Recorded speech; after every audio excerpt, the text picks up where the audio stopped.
दोस्तों, माँ पर लिखी कई कहानियों की तरह ये छोटी सी कहानी जिसका शीर्षक है माँ का आखिरी खत, जो आपको भावुक कर देगी। दोस्तों, इस कहानी को पढ़ने के बाद आप अगर माँ से नाराज भी है तो ज्यादा देर तक नाराज नहीं रह पाएंगे। तो आइए पढ़ते हैं कहानी। रात के 12 बजे बज चुके थे। माँ कभी दरवाजे की तरफ देखती तो कभी एक नजर घड़ी की तरफ। माँ की आंखों में और चेहरे पर चिंता साफ नजर आ रही थी। थोड़ी ही देर में दरवाजे की घंटी बजी। माँ ने काफी तेजी से दरवाजा खोला और सामने बेटे विक्रम और बहू मान्यता को देखकर पूछा, इतनी देर क्यों हो गई? मैं कब से तुम्हारी राह देख रही थी। माँ, मैं अब छोटा नहीं हूँ, तुम मेरी चिंता मत किया करो। विक्रम घर के अंदर प्रवेश करते हुए बोला, बेटा कितना भी बड़ा हो जाए माँ के लिए छोटा ही रहता है।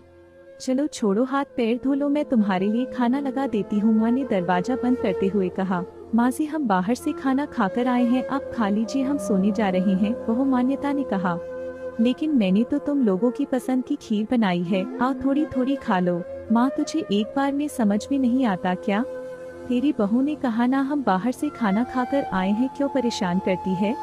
जा तू खीर खा ले और सो जा, और हमें भी से शांति से सोने दे। माँ अकेले कैसे खीर खा सकती थी और उसे बिना खाए नींद कैसे आ सकती थी, क्योंकि बेटे के इंतजार में उसने भी कुछ नहीं खाया था। वह किचन में गई, एक ग्लास पानी पिया और अपने रूम में चली गई। सुबह 10 बजे विक्रम की आंखें खुली। बाजू में मान्यता अभी भी सो रही थी। विक्रम हॉल में आया तो लैपटॉप के पास रखी एक चिट्ठी पर उसकी नजर पड़ी। यह चिट्ठी किसकी हो सकती है, यह देखने के लिए उसने चिट्ठी खोलकर पढ़ना शुरू किया। खैर वो सब जाने दो, कल तुम्हारा जन्मदिन था इसलिए मैंने खीर बनाई थी। सोचा कम से कम आज के दिन साथ में बैठकर खाना खाएंगे।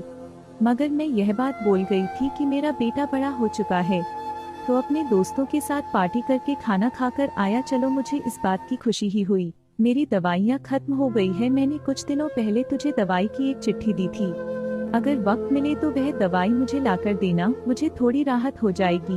विक्रम को याद आया कि 4-5 दिन पहले माँ ने एक दवाई की चिट्ठी दी थी। उसने अपने ऑफिस के बैग में जाकर उस चिट्ठी को तलाशा और उसे खोल कर देखा।